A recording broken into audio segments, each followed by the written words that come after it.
7 FM KPGF Sun Valley, your community radio station.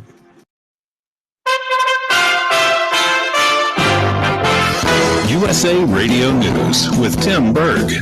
The numbers are in, and Cyber Monday set a record for sales. Online shoppers spent $11.3 billion, making Monday the biggest U.S. online shopping day in history.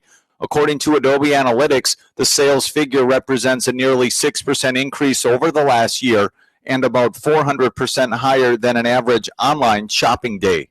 The U.S. men's soccer team beat Iran 1-0 after a goal by Christian Pulisic in the 38th minute. The Americans advanced to the World Cup's knockout stage where they face the Netherlands on Saturday. President Biden met with congressional leaders and asked them to prevent a rail strike just weeks before Christmas. House Minority Leader from California, Kevin McCarthy, says this should have been solved months ago. This was in a negotiation that was selected by this administration. This was something that was celebrated by this administration, that it was fixed. And now, right before a holiday season, right when farmers need to ship their goods and others, we have to rush something to the floor. China is swinging into full gear to control mass protests over its zero-COVID policy. Police are patrolling streets in major cities this week as thousands call for more freedom, protesting against the president. Florida Republican Senator Marco Rubio tells Fox and Friends that these protests are a wake-up call for the Chinese government. What we're learning is that the people of China are human beings. Human beings don't like to be locked up. They don't like to be told they can't go out, they can't go to work, they can't socialize, they can't go see family members, they can't go to entertainment and have fun for long periods of time by their government. In financial news, at the closing bell, the Dow gained 3 points to close at 33,852. This is USA Radio News.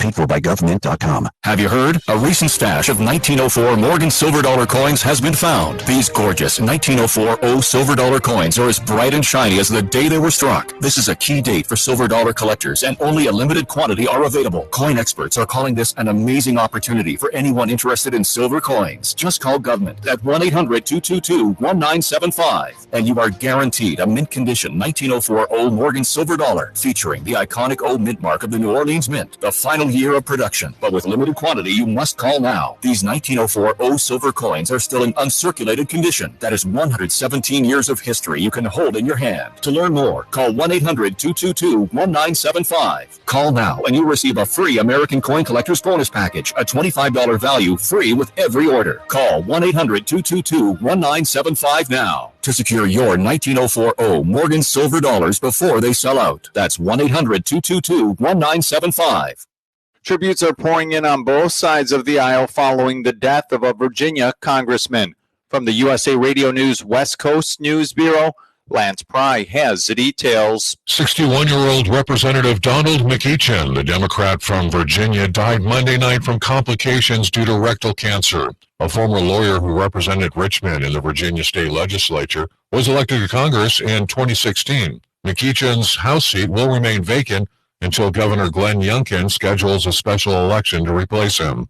Before his death, he stressed the importance of early detection. I can't stress to you enough the importance of early detection. Students returned to the University of Idaho just 2 weeks after 4 students were stabbed to death in their off-campus home.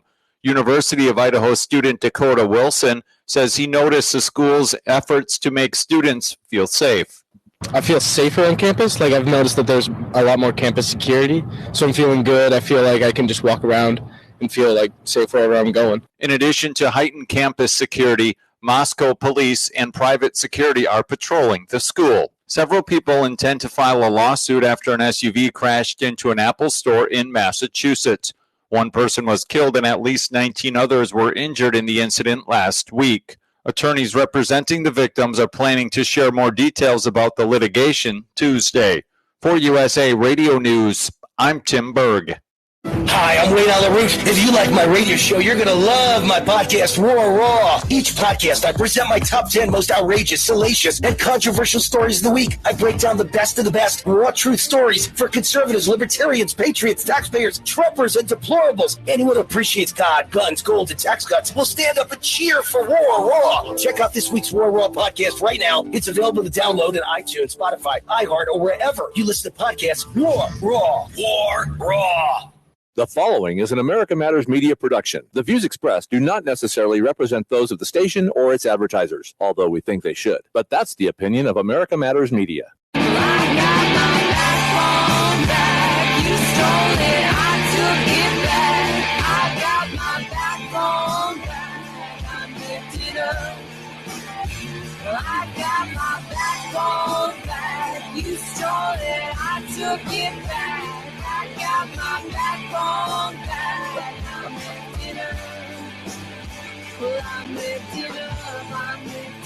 Welcome to What's the Story? My name is Janice Hermson. I'm your host, and we're here today with Doug Ashby, Heroes and Giants, and Ed Noel, Omega Mortgage. Howdy, hi. And I'm with LaRue Press. So there you go. That's it for the day. That's all you need to know. That's all you need to know. You know, what else is there? That's the story. I was going to say, today. one of these days we could get together and write a book on mortgage. As exciting as that is, we have the tools right here. We do. That would be very fun, wouldn't it? That would be. That'd be a thriller. Sorry, So right, it's like constructive criticism. Yeah. It's great until you get some. Right. Yeah, that's just not it. Hopefully you are listening to us on either Facebook, on our What's the Story page, or America Matters page, or at americamatters.us, on the radio in Northern Nevada, 93.7 FM. And gosh, there's just so many ways to listen. If you go on to your phone, you can go to the TuneIn app and find us at America Matters. So just find a way to listen. And we do put our podcasts on the TuneIn, or excuse me, on YouTube. It was the T word, right? I was going to say you can use a Campbell's soup Rumble. can and string at the Reno Town Mall. We can do it. Yes, come and join us here. It'd be fun. I was looking at some of the statistics on that. We had one day where we had 4,300 views on that, and I thought, yes. I didn't think I had that many relatives. I have a couple too. So what? You're talking, I was like asleep at the wheel there. You're talking about book reviews? Yeah, you know, he relies on those. I had an article on that for today, but I passed on it. No, enough of that. I think the listeners are probably tired of listening to us about Well, reviews. right, when there's layers of stuff. Yeah, that's right. So we do have Mark Kampf, who is with the county clerk for Nye County, who's going to be on after the half hour. And so if you're in Pacific time, 3:30 to 4, he'll be with us. He's breaking news as he speaks, You know, isn't this he? is so historic, and I just think that people, our news media has really destroyed the historic nature of what happened. Well, they had a in Nye chance to County. lift up Nevada They as did. doing something really smart, patriotic, all these things. Yeah, and the results will be coming out in the next month, so it'll be interesting to hear how that all went. But just the process itself is what Mark will be sharing some of with us, and some of the hurdles, right? Because there were hurdles, as there always are. But apparently he's pretty good at jumping them, so Nice. I don't think he tripped much. And we're also going to talk a little bit about Arizona, what's going on there. I know most people probably have moved on with their lives from the elections. Unfortunately, you're stuck with me, who does not move on from that, because there's so much still going on. And I'm going to make sure you know about it. It's an old Wild West, right? The Arizona territory. Yep. We know why it's called that. Arizona, even Nevada has its fair share of stuff happening here. So hopefully you can listen in. Then I wanted to also talk about that volcano in Hawaii. Did you guys hear about that? I heard it was spewing. Yeah, Mauna Loa volcano are up for the first time in nearly 40 years. So I thought I'd do a little nature. Nice. I like that, right?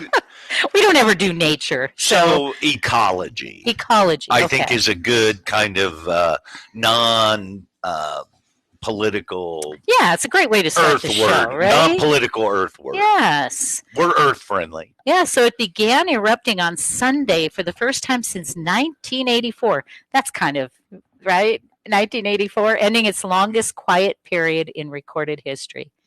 So it just wanted to make itself known. They said that the night sky, I love this article, the night sky above Hawaii's largest island glowed a hellish red as bright hot lava sprang forth at the volcano summit at around 11:30 p.m. Doesn't that sound like an opener to a story? Right? It's a, a great opener. You're like, oh, what's going to happen now? I mean, best I know, too, half of Hawaii, like their profession is photographer. Yeah. There should be, right? There should be some really killer pics of it that you can use in movies or whatever, right? Yeah. I mean, I know they create magic now, but it's nice to see it actually. Now, I've not been to Hawaii. You probably know, but I haven't been there. But it does say that the lava is contained within the summit and does not threaten Hawaiians living downslope for now. For now. So that means I think I'm moving. So it means the barf bowl is big enough. You know what I like about this whole story is the fact that, here you look at the news media and everybody, and, just about every world leader right now thinks that they're just hot stuff. And then all of a sudden in Hawaii, a volcano that hasn't shown itself in years says, just watch, I'll burp and watch all of it. Yeah, exactly. Well, watch, I'll burp and I'll spew more carbon dioxide. They ever thought it'd touch it. Yeah, exactly. Well, it says that they warned the residents that volcanic gases and fine ash may drift their way. Do you guys remember when, Mount St. Helens that went up? And oh my goodness, we lived in Southern Oregon and we were, inundated. Yeah, we got a lot of that ash. So it's very interesting. And so living on a little island like that, I don't know. Well, maybe not little, but you know what I'm saying. Yeah. So best I know. To me, any island is little. If you don't have a place to go, I'm not a geologist, but when they go up, aren't they building more? Isn't that more island surface area? Isn't that part of how it's built? Yeah, right. Sure. The lava flows. They build up on top of it. They can get like a foot higher now. Good for them. When it cools. But you're not going to find me there. That's right. Don't plan on planting anything for a while. Not for a bit. Not for a bit. Don't plan on walking that way for a bit either. Wow. Yeah, that's not my cup of tea. I'm going to pass on that. That's just not my deal to be going on islands. Don't like islands. Not my deal. You go on an island? So I can get a little uncomfortable, but I've been to Hawaii, right? If you can't see the other end, it's okay. You know what I mean? The island. You get to pretend. So, right? I'm like, oh, it's not going to sink with me on it. Right? It's bigger than that. Yeah. All right. On that note, we are going to have to take a little break here. And we'll be back, though. And we've got some good stories for you today. And then, like I say, half hour, we've got Mark Kampf. So stay with us.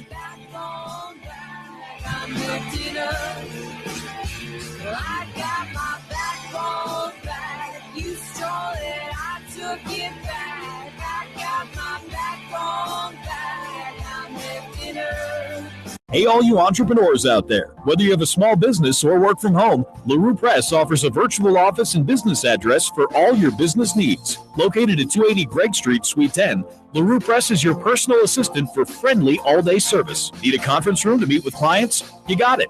With LaRue Press, you also get phone answering service, mail forwarding, package pickup, and even help branding your business. Call LaRue Press at 849-3814 or go online to lrpnv.com. If you're living with diabetes and using insulin, you know the pain of pricking your fingers over and over again. Ouch! Well, by wearing a small remote device called a continuous glucose monitor, or CGM, you can reduce the pain of pricking your fingers. If you administer insulin 3 or more times per day or use an insulin pump, call now and learn how a CGM can help you. Painless. No more pricking my finger. No finger pricks. Convenience. They delivered it free and they took care of all the paperwork. You can reduce pain right away. Plus, it's accurate, easy to use, and helps you spend more time in within range. And if you have insurance, you can get a new CGM at little or no out-of-pocket cost. Call now and get free shipping of your new CGM, plus we'll bill your insurance for you. 800-432-8150. 800-432-8150. 800-432-8150. That's 800-432-8150.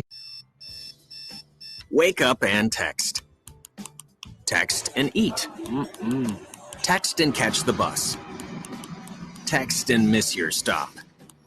Wait. Text and be late to work. Sorry, I'm late. Text and work. Text and pretend to work. Text and act surprised when someone calls you out for not working. Who, me? Text and meet up with a friend you haven't seen in forever. Hi. Oh, hey. Text and complain that they're on their phone the whole time. Text and listen to them complain that you're on your phone the whole time. Text and whatever. But when you get behind the wheel, give your phone to a passenger. Put it in the glove box. Just don't text and drive. Visit StopTextsStopWrecks.org.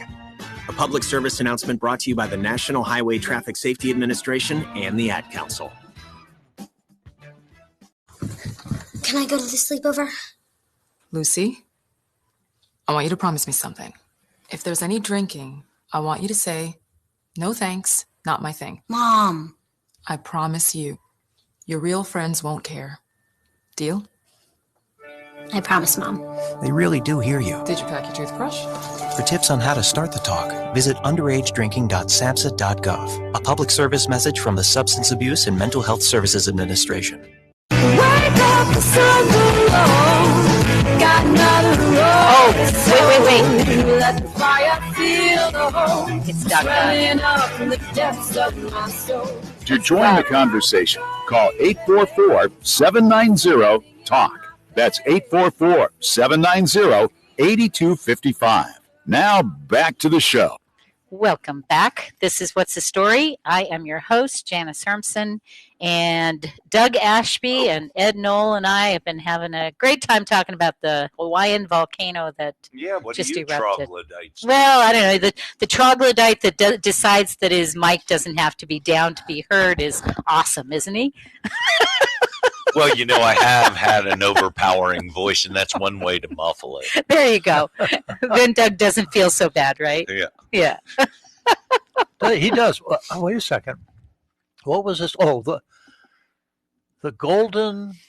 Oh, yeah, I know what you're trying to say. I can't remember. It's obviously so ingrained in you that you can't even remember it. Yeah. It's true. What was it he called you? It was the Velvet Fog. See, you remembered. I knew you'd remember. Yes. The Velvet We should Fog. ask him to come on again. That was fun when he was Yeah, that was fun. We'll have to ask him to come back on. That's we ought to, Ed, you and I ought to give kudos to Jan about the guests that she has lined up for the past months.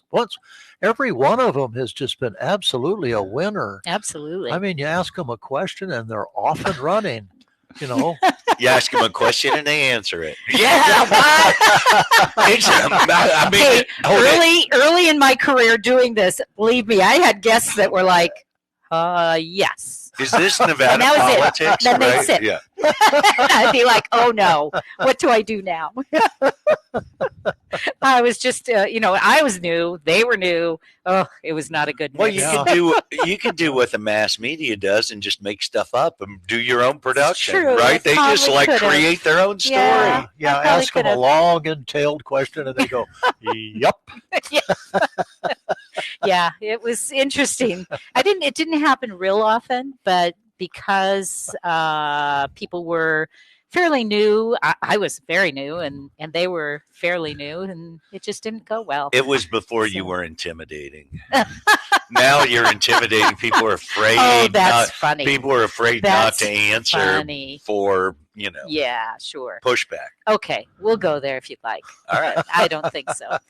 But let's talk about troglodyte. That's our word of the day. What a great word. So I have the best definition ever. And, in the synonym. You want to hurry up before Doug takes it away, right? The synonym is Ed Noel. Okay.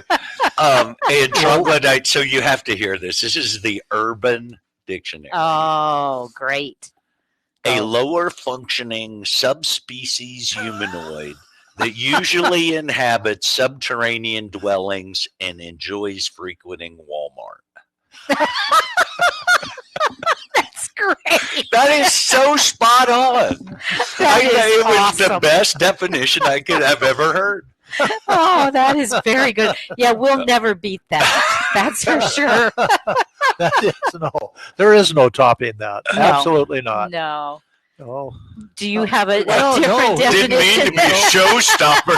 Sorry. That was truly a showstopper. Well, in looking it up, there are 2 or 3 different sections that they were in, and one of them is certainly the definition. A member of any various peoples who lived or were reputed to live chiefly in caves. Right. Well, that's right. Ed too. Yep. That's, yeah. So, and then the other is an example of a sentence, and I printed this out because I really like it. A political troglodyte who didn't have a grasp of the concerns of young voters. And I thought, what? That's right. A political troglodyte? Yeah. Yeah. That's great. And then examples on the web. Anyone who questions its pandemic policies was barred. If I could only read. Anybody who questioned his pandemic policies was branded a sociopath and a troglodyte. Oh, how interesting. Yeah. Both things I've always wanted to be. Yeah. But here's a you definition. could, the first 2 synonyms I came with, you'd fit both of them. Yep. One's a caveman, we talked about that, and the other is a Neanderthal. Well, certainly that Urban Dictionary definition was totally me. Well, this definition I don't think fits. However, they are saying it's a definition: an animal that lives underground as an ant or a worm. Now, I have never heard that. So I had, right? So these are, here's the deal with it. They're Greek words. So genus and species are Latin-based words, and so troglodytes are vertebra. Yeah. There's certain species of vertebra. See, every now and then he does that. He shows us how smart he really is. Isn't that something? It's hidden away for cocktail parties.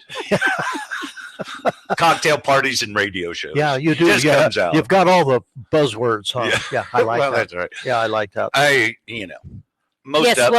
I have the origin, and you probably do too, but it was first recorded in 1545 to 1555. Yeah, that's what I got. From the Latin troglodyta, from the Greek, which is what you were saying, and I'm not Greek, so I can't do that, but one who creeps into holes. One of the things I love about it's not what I want to be known for.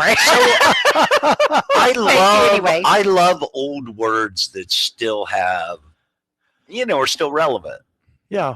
Well, this is when you're talking about politicians. It it's very kind of relevant. is. I mean, I don't know many who want to be labeled troglodytes, but, could be worse, I guess. How could it be worse? I don't want to be a troglodyte. So like if you're an individual and like me, hey, I'm a troglodyte, it's like cool. But if there's like 20 of you, it's not cool. Yeah. Well, you're homeless. Doesn't this beg the question? How did you come up with that word? Sometimes they just come to me. I was sitting back in my easy chair by the fireplace. True. That is very true, right there. You weren't watching the news and saw the volcano, and they were running, and you saw the what's the word? The troglodyte fossils that they were scampering over. No, I truly was sitting there, and I don't know sometimes how I come up with the words. It just appeared to me and said, that's the word of the day. I could sit there forever because I don't think I've ever heard this word. And that's why I like it, because it's one that not everybody knows and is familiar with. So while we're on this subject, I'm a little out of cycle, but you're going to go out of order for me? Well, so we do word of the day. Yes. And I need to congratulate you because one of our words of the day have been donned word of the year. Oh. You sure I didn't pull it from there? Merriam-Webster's Collegiate Dictionary says gaslighting. Yes. Is the word of the year. Get that one from there. Right. We did that one early. That's right. Yes. And so I wanted my book Blitz to be the Merriam-Webster Dictionary. Okay. And anyway, I wanted to give you credit for that gas. I thought that was awesome. But you know, since we had that, as what you do hear it, it does come up every now and then. I'm kind of intuitive sometimes. Every now and then. I have my moments. Yeah. Well, all troglodytes do. All troglodytes do. So now I'm a troglodyte too. So, gaslighting troglodyte. Gaslighting troglodyte. That's my new moniker. I think when I get angry at someone, that's what I'm going to call them, and they're not going to know what you're saying. That's right. Right. So you'll just walk away. You'll just walk away. Their mouth will be on the ground. You gaslighting troglodyte. So I want to share some, we don't have a lot of time before we have Mark, but I want to share some concerning issues in Maricopa County, which is in Arizona, according to their poll observers. And this was done by Liz Harrington, I believe. At least she's the one who's posting it. I don't know if she's the one who actually did and of course it's not an approved poll, but it's just a poll that she took. You mean that's not a notarized document? No, it's not. Oh. So they wanted to know what their most concerning issues were. 93.7% of them said voting technology was a major concern to them. Ballot harvesting, 63.2%, because even though in Nevada ballot harvesting is legal, it's not in Arizona. So when you saw, I don't know if you guys saw, but I saw videos of people in Arizona. They had some watchers. Yeah, they had watchers. Yeah. They had some ballot box watchers that were maybe armed, right? And so they were having police come out to make sure they were like on the side of good. Right. So they did get videos of people actually stuffing the ballot boxes there. Competence of election administrators, 62.1%. Now, these are people that were either in this case, they were poll observers. So they're people that are on the outside looking in and watching. Bloated and inaccurate voter rolls, and I think 61.0% felt that was a concerning issue. So you can hear, and I watched the Maricopa County Board of Supervisors meeting, and they were just praising themselves up and down about what a wonderful job they did. And then you see something like this and you go, I wonder. And one thing that I want to mention too is that they are really talking about Katie Hobbs, because she is the Secretary of State, and she's monitoring the election. Right. And she's running for governor. Yeah. So it's a little bit puzzling. But we're gonna address that issue in the next segment as well. So I hope that you will stay with us, because our guest, Mark Kampf from Nye County, is going to talk about the history that he made during this last election. We'll be back. Welling up in the depths of my soul. Fear not the burning flames, nor the scalding in my face. Let the worry incinerate, smolder out under each step I take. At A Proper Fit Footwear in the Reno Town Mall, we've been accomplishing happy feet for over 30 years. We offer a various range of shoe styles and sizes for both men and women. From all-season shoes and orthotics to work boots and safety shoes, our professional and reliable staff possesses the knowledge to help you find the proper shoes to fit your needs. Hard to fit? Hard to find? A Proper Fit Footwear is here to give our customers happy feet. We make people aware of potential foot problems as we're sizing their feet, suggesting the right arch support, and guiding them to the proper shoes for their needs. Stop by A Proper Fit Footwear at 4001 South Virginia Street in the Reno Town Mall today, and allow the owner, Mike Jones, and our fabulous staff to find the perfect pair of shoes tailored to your specific needs. A Proper Fit Footwear in the Reno Town Mall, the home of happy feet, where comfort and your feet meet.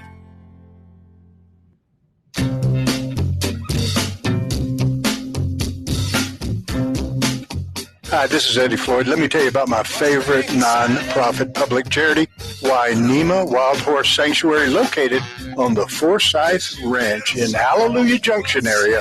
And please go to www.wainemaranch.com. That's WYNEMA ranch.com.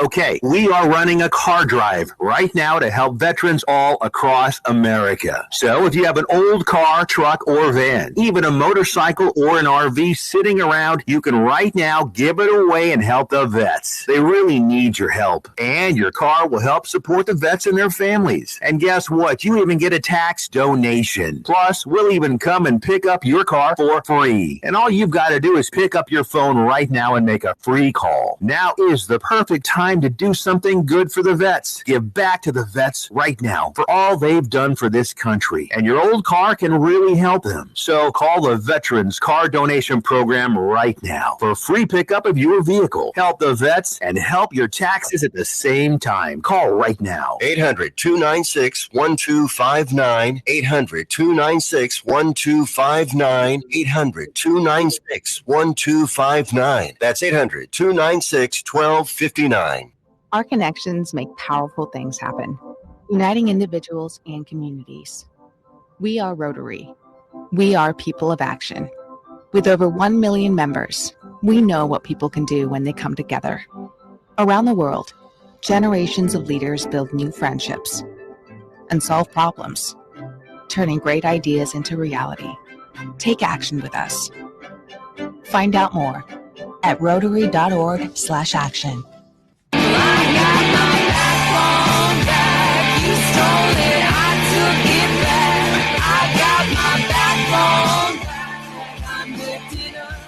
Want to expand your advertising dollar? Sponsor this or any America Matters program by calling 775-827-8900, extension 2. Now back to the show. Welcome back. This is What's the Story? I'm Janice Harmson. I'm your host. And we are thrilled to have our guest on for this half hour. Mark Kampf is Nye County Clerk and has gone through some interesting times in his time in Nye County. And welcome, Mark. Howdy, how's it going? Well, I'm doing great. Have you gotten some rest after all those hours of work? Well, I'm still trying to figure out what it means to be Nye County Clerk. There's no manual that says exactly what you need to do every single day, so I'm kind of figuring it out as I go along. Wow, that's very interesting. So let's first talk a little bit about your background and why you decided that you even wanted to attempt to take on this job. You were interim clerk, correct, before you were elected this time around? Yes, I've been clerk since August 8th, officially August 5th, but started on the 8th of August. So it hasn't been much time that I've been in the office there. Right. And the commissioners had decided that they were going to go to paper ballots, and you were willing to take that on. The clerk before you was, I had watched that meeting, and I know was a bit hesitant about it, and I'm sure that there was cause for that, but you were willing to tackle this. Tell us why and kind of a little bit about your background. Well, first about my background, I started out as a CPA when I was a young guy, and then worked for British Petroleum for 11 years. Ended up as controller of their Alaskan oil operation and implemented systems really across the globe for them in London, Bogota, Colombia, and elsewhere.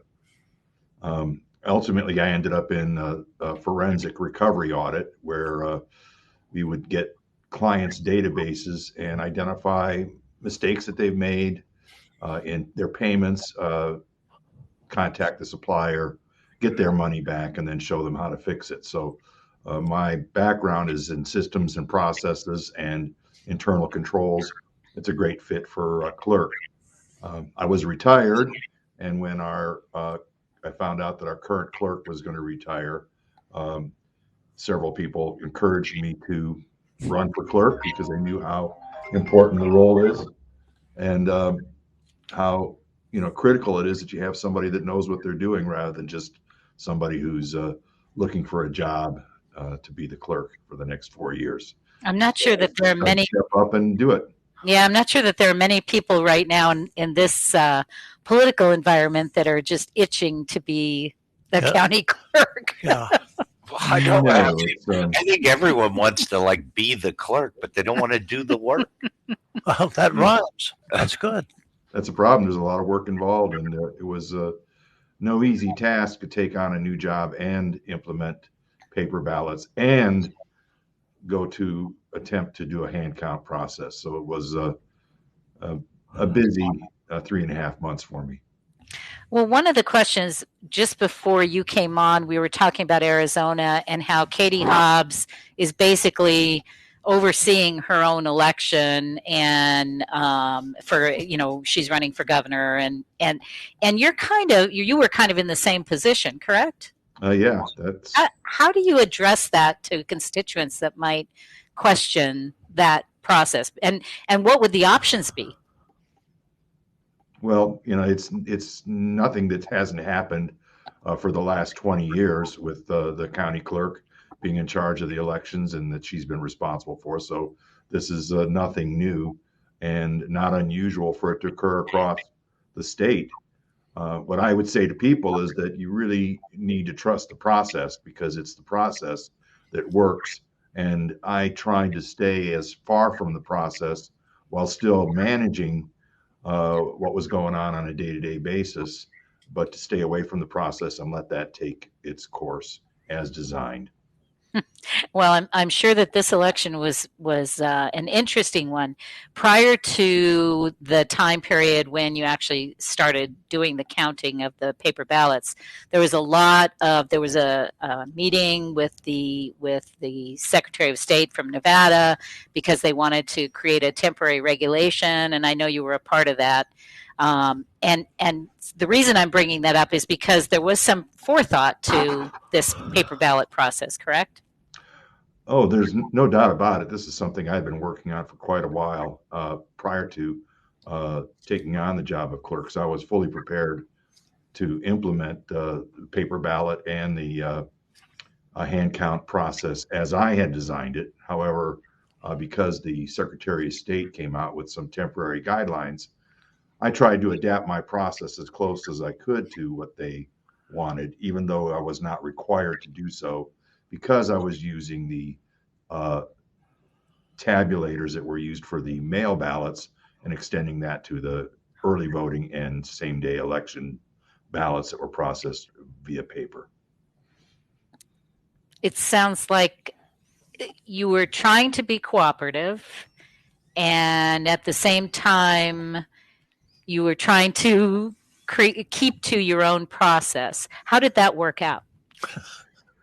Well, obviously, the parts of the process that I had wanted initially were the ones I ended up with in the very end anyhow, because it was the part of their temporary regulation where someone reads the ballot out loud and then 3 other individuals record those results on a tally sheet that caused the biggest amount of problem because it was perceived that that would be releasing early results. What I find interesting is that the Secretary of State's guidelines did not say anything about when you would be able to implement that procedure. And since the mail ballots can be counted 15 days prior to the election, I assume that their process would hold for the mail ballot counting as much as anything from election day forward. And there was never any distinction between when you could utilize the process. So it was in that reading out loud which gave the ACLU a hook to attack the process. Well, it seemed that the ACLU was going to do something one way or the other, so that was what they chose at that point. Right. During the time period, first of all, you were going to start counting that 15 days ahead of time, and your plan entailed having plenty of time to get this all done, right? Right. I was going to start on the 26th and be finished by the 12th, which would have given 13 work days. That didn't even count the 4 days we could have worked weekends had we chose to, and we would have gotten our work done with plenty of time to be complete. As it was, it didn't work out that way. No, it was an interesting time, right? Yeah, well, we didn't actually. Once we had resolved the issues with the Supreme Court and their concerns with the process, then we were dealing with another ethics complaint from the ACLU, again trying to stop me. I did produce very quickly after the Supreme Court ruling a revised high-level procedure. The Secretary of State's office didn't find that acceptable. They wanted something in very high levels of detail, which I then turned around and produced within a day. And then I had to wait for that to come back for approval. And then I was told I needed to use purple pens and gloves to handle ballots, which I find interesting because our handling of ballots was treated different than the handling of ballots all over the state, where anyone can touch ballots that come in through the mail by hand. And I don't see any requirements for pens and gloves in those situations. A little bit hindering. Really slowed me down to that. Yeah, process. I'm sure it slowed you down. So as it turns out, and I want to, before we get too far, we're going to get into the break here in a couple minutes, but what I want to mention too is we talked about how historic this is. Can you describe for people why this is so historic? I'm amazed that our mainstream media has not found a way to share this information. I mean, this is the only place in the United States that did hand count of ballots, correct? Well, not the only place, but the largest of its type. And the way they describe it, it's the largest of its type since the 2020 election, and the largest of a type that's been run by what they refer to as an election denier. The media was all over this, from Japan to England, France, all over. Not in a positive way. Well, they had a hard time criticizing my words. They just had to criticize the context of what we were doing. And that was the most concerning for them, was the context of the fact that this actually was happening and actually could work. And they definitely did not want to see it work. Counting votes can work, right? I mean, it's just so, I don't know. It's bizarre. What I'd said many times over and over was that, we've been doing this in the public square since this country was founded. And it isn't until recently that we started using technology to count the votes and to criticize and challenge a process that's as old as this nation is sort of disingenuous as far as I'm concerned. Yeah, it's crazy. No, totally agree. I mean, why would anybody not want to count the ballots properly and see if it's right? So we're gonna get into that a little bit after we take our break, Mark. And we appreciate you being with us. I know that you're a busy guy and you got a lot to do still. So we will be back with Mark Kampf of Nye County, the county clerk there, and we'll share more of his story. We'll be right back.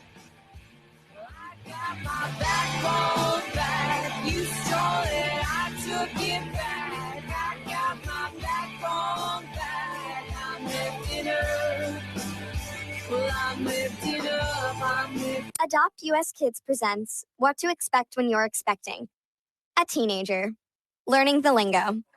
Today I'm going to help parents translate teen slang. Now, when a teen says something is on fleek, it's exactly like saying, that's rad. It simply means that something is awesome or cool. Another one is totes. It's exactly like saying, totally, just shorter. As in, I totes love going to the mall with Becca. Another word you might hear is jelly. Jelly is a shorter, better way to say jealous. As in, Chloe, I am like so jelly of your unicorn phone case. You don't have to speak teen to be a perfect parent. Thousands of teens in foster care will think you're, rad just the same. To learn more, visit adoptuskids.org. A public service announcement brought to you by the U.S. Department of Health and Human Services, Adopt U.S. Kids, and the Ad Council. 1 in 3 adults in America have prediabetes, but most don't know it. To let people know it can be reversed before it becomes type 2 diabetes, professional basketball player Julius Randle is doing everything in reverse. I'm only dunking with reverse windmills. I drove the whole way to practice in reverse. I don't recommend it. This move's called the reverse shuffle. I do recommend it. And it took me months to learn how to speak in reverse, like this. Years 10 almost for diabetes type 2 with living Ben has mom my. In other words, my mom has been living with type 2 diabetes for almost 10 years. So together, we want to say to the 84 million Americans at risk, exercise and healthy eating can help reverse prediabetes. Start by taking a simple 1-minute risk test at doihaveprediabetes.org. Brought to you by the Ad Council and its Prediabetes Awareness Partners. Bet he can't say that in reverse. Well, Jason, I've got to tell you, you're pretty much everything this company is looking for in an entry-level candidate. Great. Your resume isn't quite what we're used to, but you've got a fantastic work ethic. Thank you. And I'm impressed by how you carry yourself. So, should we talk about the job? What? The job? Oh, sorry. Yeah, I have no way of recruiting or even meeting you. This interview didn't happen. It may sound ridiculous, and that's because it kind of is. There's a huge pool of talent your company is missing out on. Meet the grads of life. Who are they? Talent worth knowing about. Young adults of unique determination and experience. An ideal fit for your company in an entry-level position, internship, or even mentorship. They might not have every qualification you typically look for, but they're exactly who your company needs. Man, we really could have used him. Don't miss out on a resource many innovative companies have already discovered. Go to gradsoflife.org to learn how to find, cultivate, and train this great pool of untapped talent. Brought to you by the Ad Council and gradsoflife.org.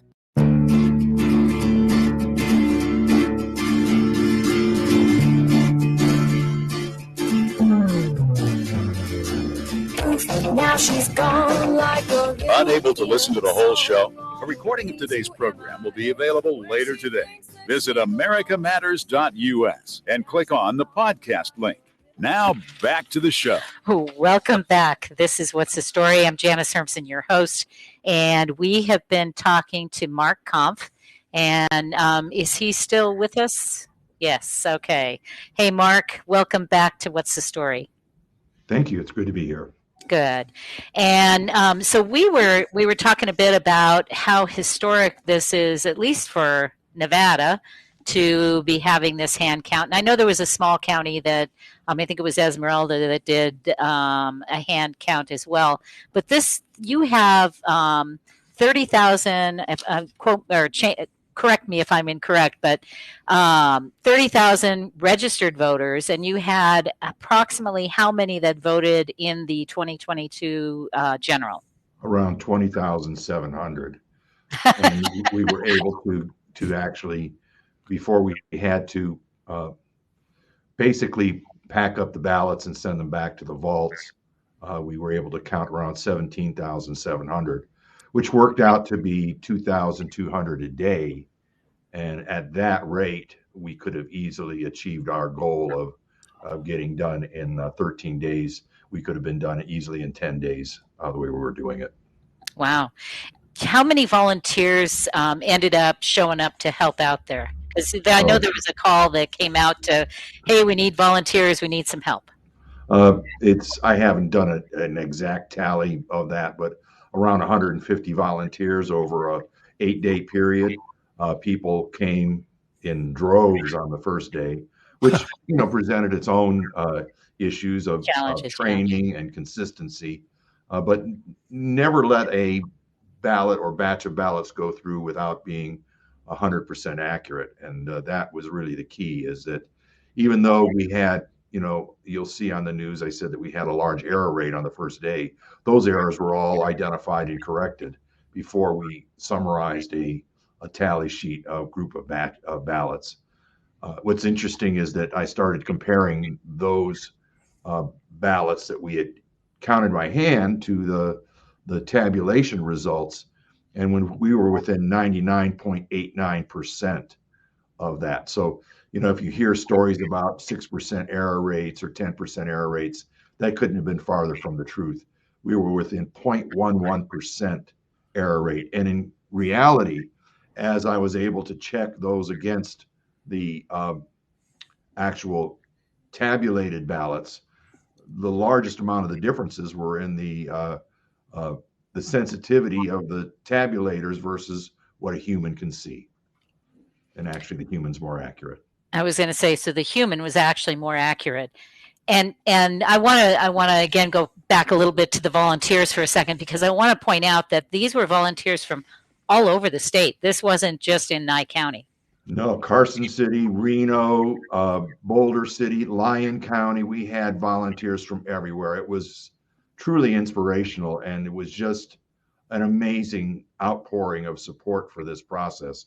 You know, it was a management challenge, but because of the process we had in place, we were able to, when someone had to leave, inject a new volunteer right into their place and keep working without a hitch and continue with the process, because the process had its own controls and checking to make sure that the tallies were accurate and all matched. And so we had a correction process that occurred after the fact. So we were able to manage that many volunteers because of the process that was in place.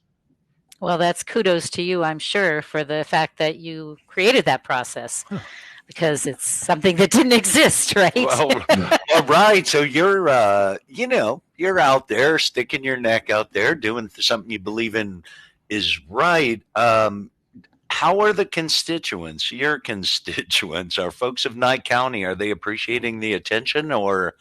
Well, I'll tell you, I got so much positive feedback. Of course, our local newspaper, which is run by the Las Vegas Review-Journal, doesn't give you much support, but the people who supported me, who I see on the street, I get more thanks than I've ever experienced before of my willingness to step up and do this. I believe that this is what the people wanted. If you look at the fact that we were required to have one, let's just an example of going to paper ballots, we were required to have one electronic voting machine in each polling location for those with disabilities. And I expected, a lot of people to step up and want to use that machine. Only 250 people used that across the entire county out of the 20,700. And wow. The vast, vast majority of the people were happy to use the paper ballots.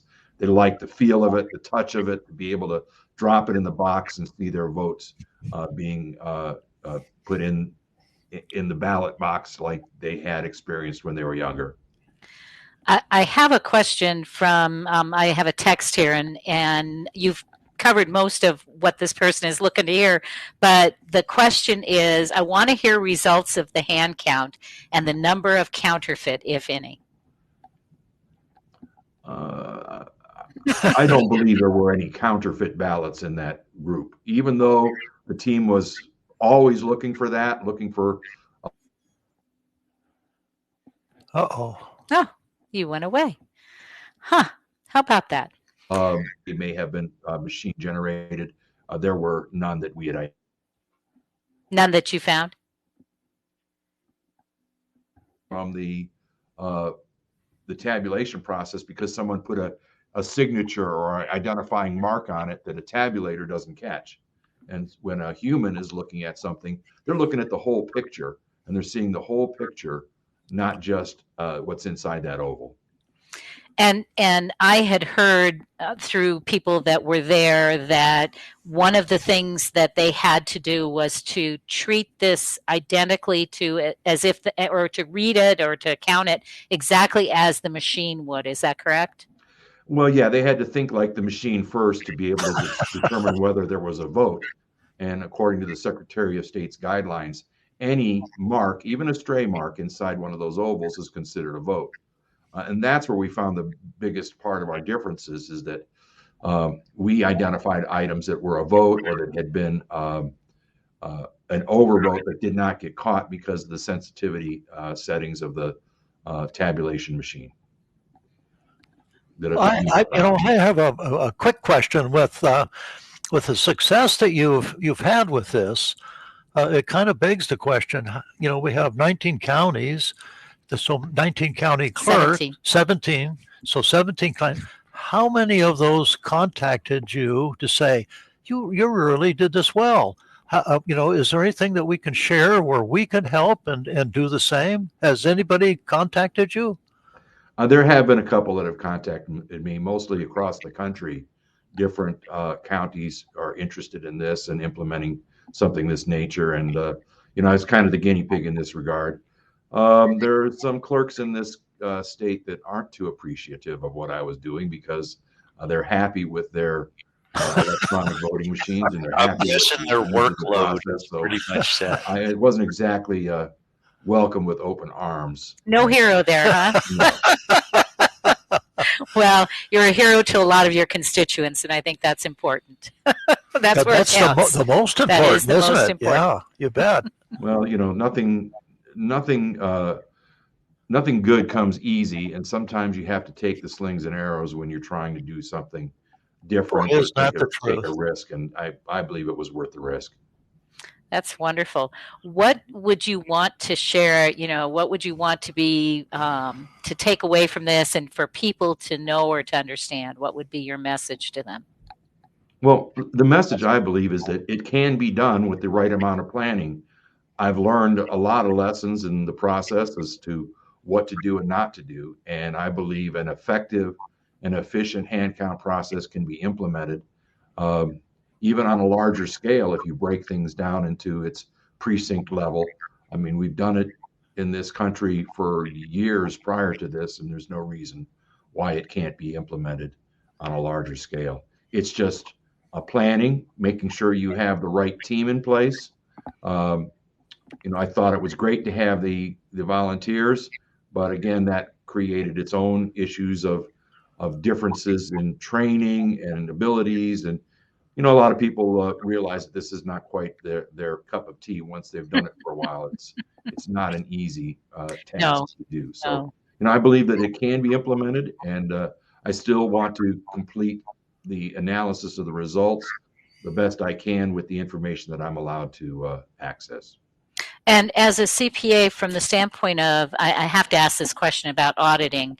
Do you think that an audit should be done for elections? And I know I'm putting you on the spot, but I'm going to do it anyway. Do you think an audit should be done for elections? I mean, everybody else is audited. Well, I think that we've tried to implement some processes here at the state, which is the risk limiting audit, but I don't think that really goes far enough. And even in our situation where we do things in batches of ballots, you could do a audit that would get you 90% of the results with 10% of the effort, or the 80% of the results with 20% of the effort, without having to do 100% audit. There's ways to do it, and I think the risk limiting audits really don't get too deep into the weeds that you need to if you really want to understand whether there's integrity in your system. Well, we appreciate you taking the time to be with us, Mark. We've got a hard break coming up here, but thank you so much. It's a pleasure. Look forward to being back again. All right, thank you. We'll have you again. Thank you. All right, everybody, we got to take a quick break here. Well, actually, it's a long break, but come back with us anyway. This is What's the Story. What you're doing, you're gonna end up dead. I'm Andrew Saul, Commissioner of Social Security. I'm here to warn you about telephone scammers pretending to be government employees. Some of these scammers may say threatening things like you will be arrested if you don't make payments or provide personal information. Do not fall for these tricks. These calls are not from us. Real Social Security employees will never threaten you for information or money. If you receive a call like this, hang up. Never give the caller your personal information, like your Social Security number or bank account, or send money in any form, cash, gift cards, wire transfers, or prepaid debit cards. Report the call to our law enforcement arm, the Office of the Inspector General, at oig.ssa.gov. Share this information with your friends and family.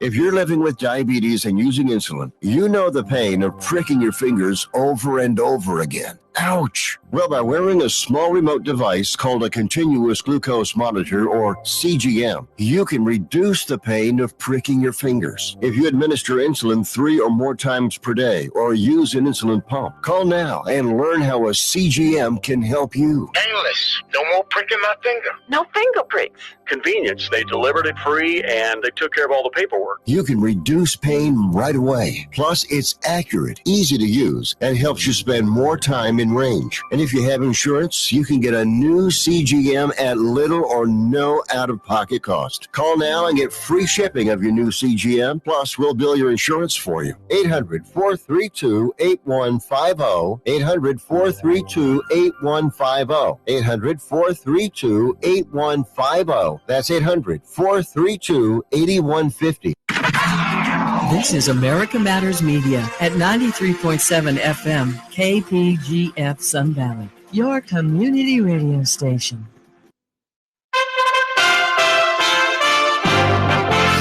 USA Radio News with Tim Berg. The U.S. men's soccer team is advancing to the knockout stage at the World Cup in Qatar. They beat Iran 1-0 Tuesday in their final group game. A first-half goal from Christian Pulisic sealed the win for the Americans. It sets up a round of 16 matchup against the Netherlands on Saturday. The match begins at 10 a.m. Eastern Time. President Biden spent part of his Tuesday at the SK Siltron CSS facility in Bay City, Michigan. The company produces semiconductor chips and wafers for electronics and electronic vehicles. Following a tour, the president is telling workers of the plant other world leaders have a positive view of the U.S. economy. The rest of the world views the United States as better positioned than any other nation, any other major nation in the world, to lead the world economy in the 21st century. SpaceX is set for an early morning launch. SpaceX is planning a very early morning rocket launch Wednesday from Cape Canaveral Space Force Station in Florida. A Falcon 9 rocket is set to go on Complex 40 and is scheduled to lift off for the moon at 3:39 a.m. Eastern. They're sending a private Japanese moon lander to Luna. And if you live in the area, expect sonic booms. From the West Coast USA Radio News Bureau, I'm Lance Pry. House Speaker Nancy Pelosi said that House lawmakers will take up legislation on Wednesday to stop a nationwide rail strike by railroad workers, saying Congress needs to intervene to prevent devastating job losses. The family of an American held captive in Russia says they're concerned they haven't heard from him recently. In a statement, David Whalen says his brother Paul not attempting to call home on Thanksgiving was incredibly unusual. You're listening to USA Radio News. Finding great candidates to hire can be like, well, trying to find a needle in a haystack. Sure, you can post your job to some job board, but then all you can do is hope the right person comes along, which is why you should try ZipRecruiter for free at ZipRecruiter.com/free. ZipRecruiter doesn't depend on candidates finding you. Its powerful technology identifies people with the right experience and actively invites them to apply to your job. You get qualified candidates fast. So while other companies might deliver a lot of hay, ZipRecruiter finds you what you're looking for. The needle in the haystack. 4 out of 5 employers who post a job on ZipRecruiter get a quality candidate through the site within the first day. ZipRecruiter, the smartest way to hire. And right now, you can try ZipRecruiter for free. That's right, free. Just go to this exclusive web address, ZipRecruiter.com/free. That's ZipRecruiter.com/free. ZipRecruiter.com/free. New statistics are shining a light on just how many people are being murdered in Mexico on a yearly basis. Mexico's homicide rate has tripled since 2006, when an intensification of the government's war on drug cartels triggered a spiral of violence, from 9.6 murders per 100,000 inhabitants to 28 in 2021. The number of people going missing has also increased sharply, from 265 in 2006 to 10,386 15 years later, and now totals 108,000 since records began in 1964. Now at one morgue in southern Mexico alone, thousands of bones of unidentified people encapsulate the crisis of a forensic system overwhelmed by violent crime. From the USA Radio News Washington, D.C. Bureau, I'm Victoria Idoni. Over 300 people have been killed in Iran following the death of a young woman who was arrested for improperly wearing her hijab. A general in Iran's Revolutionary Guard gave that estimate earlier Tuesday. The general said the death toll includes dozens of police, troops, and militia members who were killed in clashes with protesters over the past 2 months. More news can be found by following us on Facebook at USA Radio. For USA Radio News, I'm Tim Berg. Hi, I'm Wayne on the Root. If you like my radio show, you're going to love my podcast, War Raw. Each podcast, I present my top 10 most outrageous, salacious, and controversial stories of the week. I break down the best of the best raw truth stories for conservatives, libertarians, patriots, taxpayers, Trumpers, and deplorables. Anyone who appreciates God, guns, gold, and tax cuts will stand up and cheer for War Raw. Check out this week's War Raw podcast right now. It's available to download at iTunes, Spotify, iHeart, or wherever you listen to podcasts. War Raw. War Raw. The following is an America Matters media production. The views expressed do not necessarily represent those of the station or its advertisers, although we think they should. But that's the opinion of America Matters Media.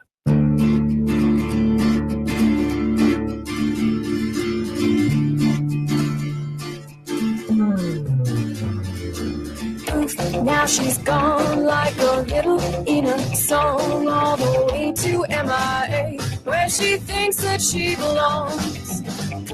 Now she's gone like a little in a song, all the way to MIA, where she thinks that she belongs.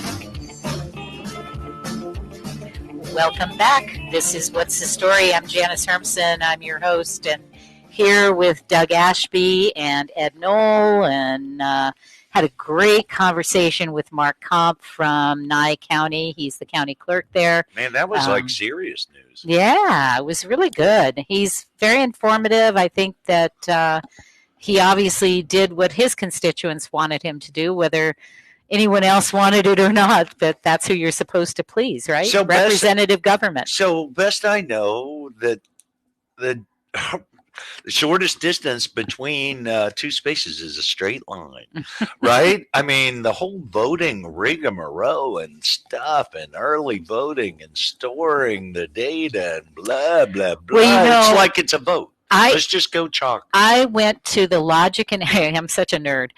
Logic and accuracy test prior to the election. Okay, so before the election, it was October, I believe it was beginning of October, but I could be wrong on the date, but somewhere in the beginning. They have these logic and accuracy tests. Well, you know how long this takes? This takes like weeks. They do this piece, and I sat there, and this one guy, first of all, he's new, he's learning, right? Because you don't do this all the time, so he's got to learn what he's doing. It took him at least almost an hour to do one machine. And they had all these machines. So yeah, it took weeks for them to get all this stuff checked. And then there's another process after that one. So then it was another week or two.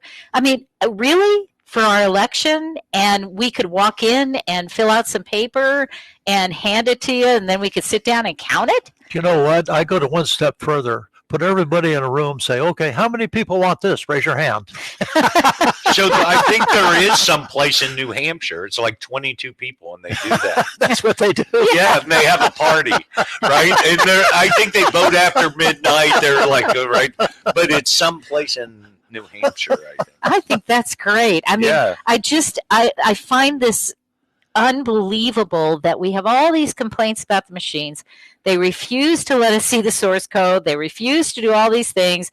And maybe they're 100% right.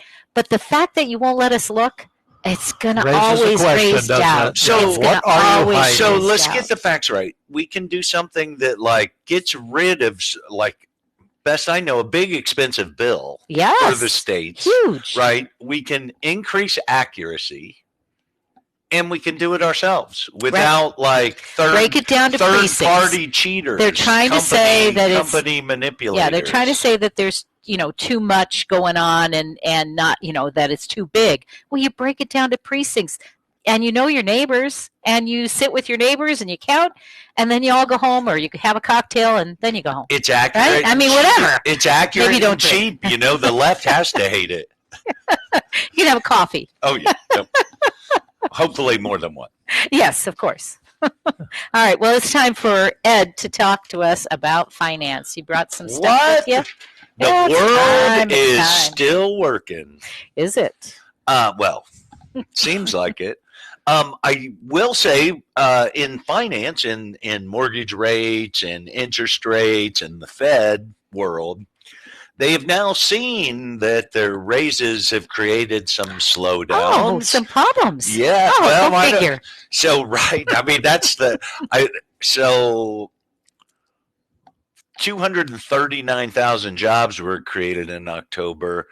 November's looking for 203, right? I mean, whether we know it or not, folks, but the Fed wants unemployment to go up. They want people to lose their jobs because that shows that the economy's slowing and inflation, right? They're hurting us on purpose to get rid of inflation. Right? I mean, that's a government for you, right? It's like cutting off your arm when you have skin cancer. Coming off your nose to spite Right? your face, It's ridiculous. Right? Yep. But I would think that we're likely in a 50 basis point rate hike. I don't think they're going to max us out. I think they're a little afraid about going a little too hot. And they're in sync with stock market right now. They're what? In sync with the stock market. What does that mean? That means the business professionals believe they're in a good spot interest rate wise. Their policies have put them in a decent space. He looks puzzled. No, well, that was my definition. I think that stock market is not going the direction he wants it to go. So you got to quit using logic, and Warren Buffett, you got to use that total speculation. Anything attached to Elon Musk is gold right now. No. It is.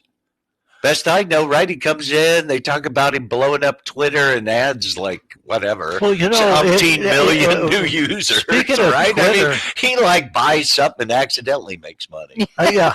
No, I love it. It amazed me because I kind of like what he's doing with Twitter, and it depends on who you read.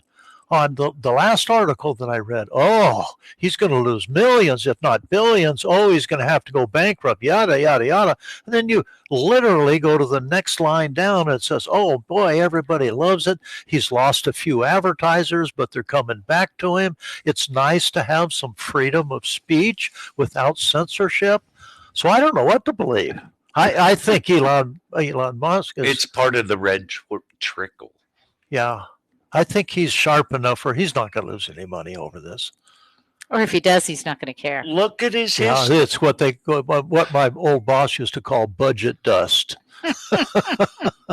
I mean, I don't know. I think he's a little bit of Midas touch, right? Doesn't he? When he needs to raise money, what did he do? He goes, I'm going to make some flamethrowers, right? Do you remember that? He built some flamethrowers, put a price on them, sold 1 million of them. I liked when he charged $8 to get a verified account when he first started doing and then this. canceled it. And then maybe we can get him to build a voting machine. It's just so comical. What do you think? So, oh boy, I think it's time to stop. Yeah, no, he's a spin. He's a marketer. He's a spin master. We got enough marketing in elections. We do. Yes.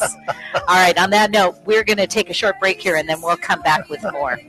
Don't go away. Good segment coming up. Look at here. Look. Him in your head. Hey, sister, better watch out. Danger ahead. If you don't look at what you're doing. Businesses, writers, check this out. Go to lrpnv.com to get your printing, publishing, and professional services today. Need a virtual office? A place to receive and forward your mail with professional address and suite number for your business? Someone to answer your telephones? Want to rent a conference room for only $15 an hour? What about that book you've been wanting to have printed? LRP Printing and Business Center can do it for you, and they have a professional assistant on site daily, Monday through Friday. Just call 775-356-1004. Need Need copies, business cards, invoices, books, booklets, or graphic design to help brand you or your business? Just call 775-356-1004 or go to lrpnv.com. With a great selection of new and used books, you can get your printing done and a book to entertain you in your time off. And don't forget, you could have your business sponsoring the Bookhound Radio Show, just like Andrew Martoni, author of Little Man in the Map, does every week. Just go to lrpnv.com. That's lrpnv.com or call 775-356-1004. They'll provide solutions for your business and writing projects. You hear it all the time. Buy local, think local, eat local, choose local, grow local. But who the heck really is local? You can shop with locals at the Nevada Marketplace in the Reno Town Mall and search for locals at buynevadafirst.com. We're all local all the time.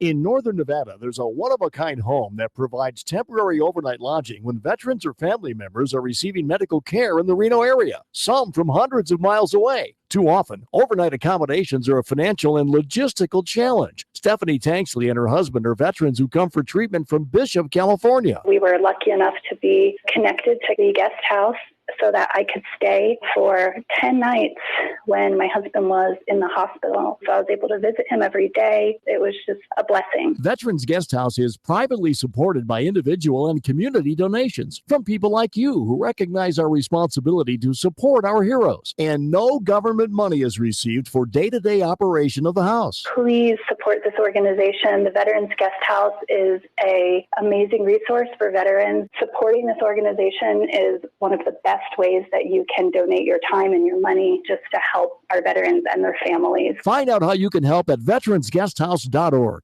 Long ago, you wouldn't think of galloping on a horse while doing calligraphy, and you wouldn't have attempted to ride your bike while typing a letter. Yet you think you can safely operate a multi-ton vehicle while texting? Behind the wheel is no place to multitask. If you want to BRB, drive now and text later. Lives depend on it. Visit StopTextStopWrecks.org, a message brought to you by the National Highway Traffic Safety Administration, Project Yellow Light, Noise, and the Ad Council. Text and whatever. Just don't text and drive. Visit StopTextStopWrecks.org, a message from the National Highway Traffic Safety Administration and the Ad Council.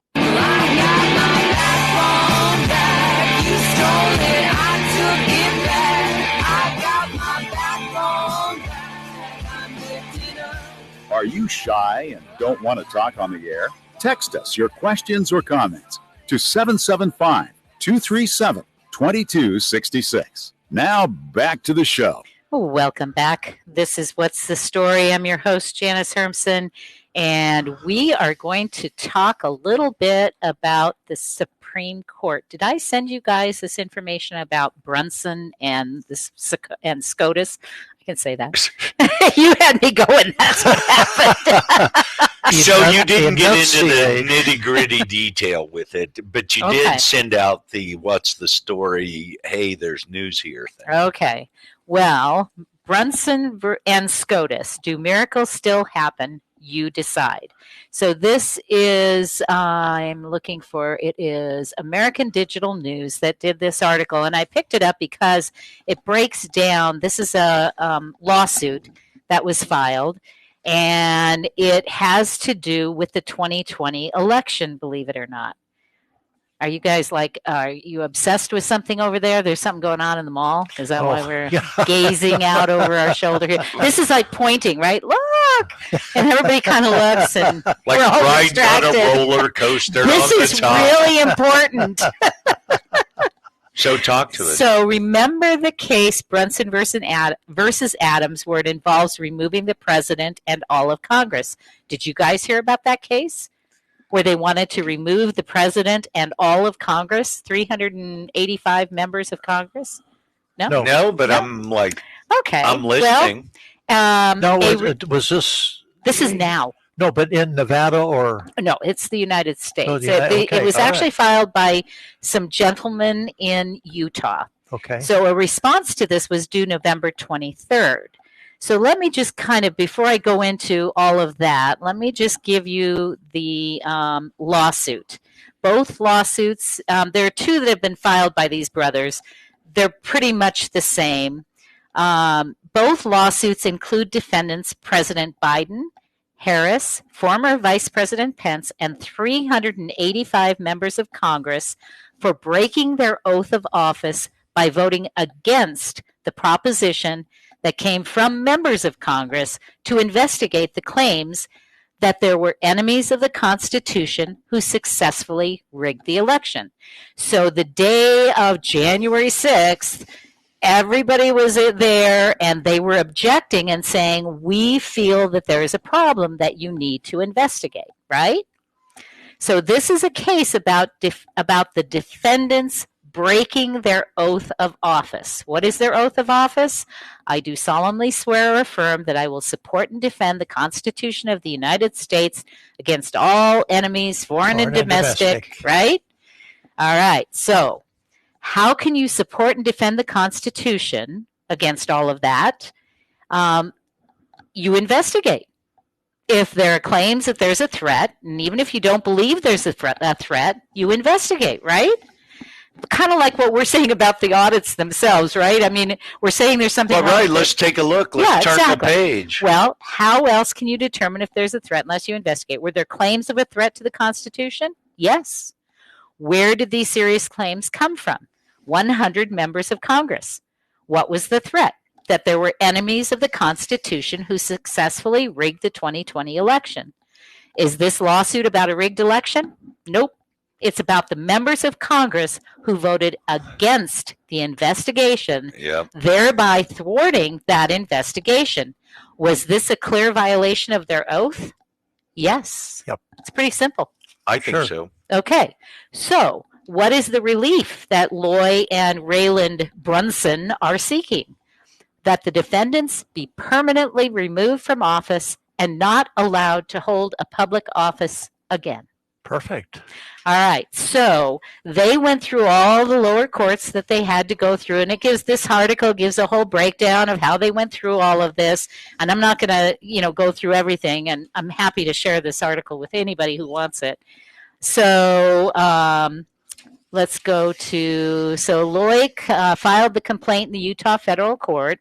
And then, like I say, they go through the whole process. They got stalled in the 10th Circuit.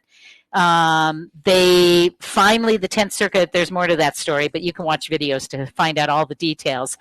But the 10th Circuit, once again, denied the pleading, which then pushed it to the Supreme Court. Okay, ultimately. There's a lot more in between. But so the case uncovers a serious national security breach that is unique and is of first impression, and due to the serious nature of this case, involves the removal of a sitting president and vice president of the United States, along with members of the United States Congress, while deeming them unfit from ever holding office again. So ultimately, on October, I know it's amazing. This is a miracle. October 24th, they put this in. The respondents, the 388 respondents, were told they can reply. November 23rd, the day before Thanksgiving, they decided that, they would waive their ability to reply. Their right. Yeah, their right to reply. So they didn't reply. So now where it sits today, and I haven't looked at the Supreme Court to see if there's any change, it is now in a position where the Supreme Court can decide whether or not they want to hear this. All right. But what you don't know is that after watching this long video with Loy Brunson, they actually have been in conversation with the Supreme Court clerks, and they wanted this case to come in. They know that they wanted it to come in because they were calling them and saying, when are you submitting? Right? So somebody wanted this to come in. One of the things that I don't know is it the lead justice that decides, or there are 4 out of 9 that have to decide. So if they even decide to think about it and have this meeting, right, this conference, then 4 out of 9 have to agree to do it. If 4 out of 9 agree that they're going to hear it, then they hear it. Then they hear it, and it is a full court. Right.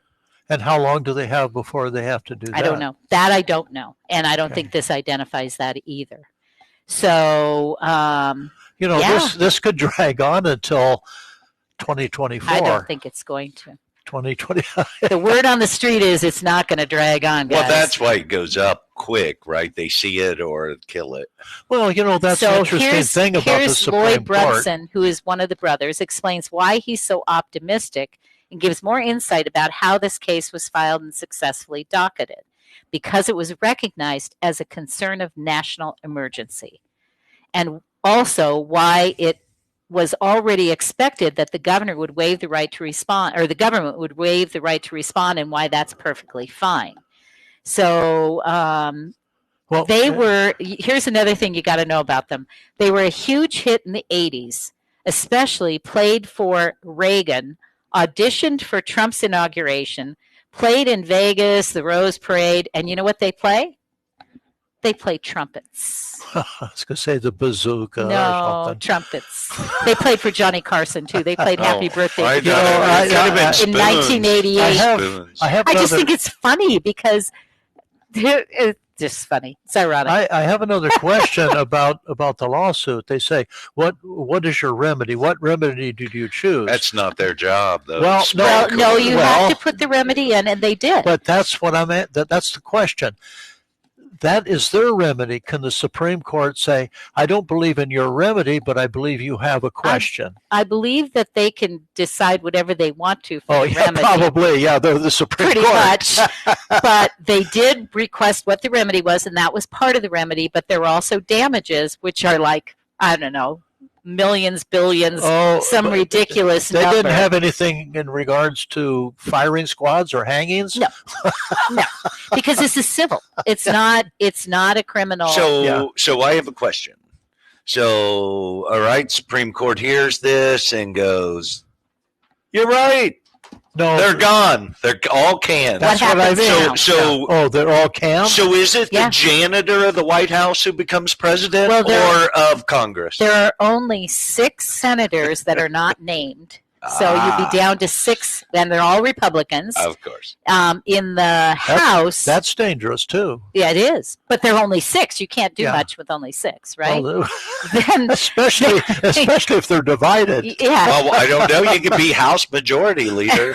Well, then in the House, obviously, however, you have to do the math on that, but obviously they don't have enough. So there would be a problem going on here if this were to happen. So to me, it goes. So the whole deal But is it's a miracle it's gotten this far. you'd have to go back to the states, and they just have to elect new people. That's right. And that's probably what would happen. Yeah. But in the meantime, there'd have to be some sort of interim something. But what happens to the presidency? So do we go with the House Majority Leader? Well, what if the House Majority Leader is gone? And he would be in this case because he was named. So we have. So now you have a new House Majority Leader, or what do you have? So it's a really interesting. What do you have? You have chaos. You have chaos. We have a Supreme Court. You have a constitutional crisis that is conservative, right? And they're going to treat members of Congress poorly and the executive branch richly. It'll be interesting to see where this goes how quickly this goes. If these guys seem to think, the Brunson brothers seem to think that this is going to go So did they support that independent guy from Utah?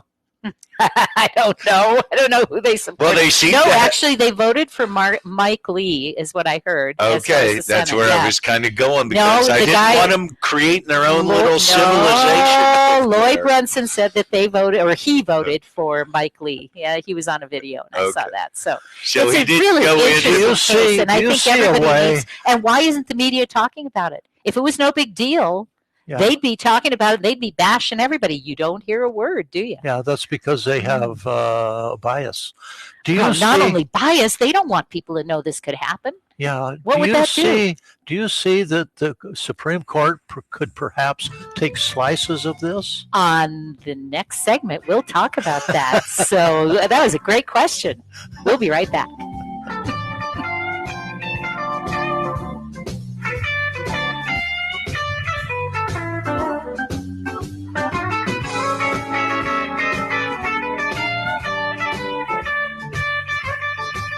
Barbecue, the Butcher's Kitchen, would like to thank every customer for your loyalty and continued support through these challenging times. Call for takeout and delivery of rib tips, brisket, ahi, tuna, roasted veggies, and much more. Barbecue's open from 11 to 7, Monday through Saturday, and delivers hot food safe and healthy. Call 499-5855 for details. 499-5855 Charbecue, as featured on diners, drive-ins, and dives. Get real.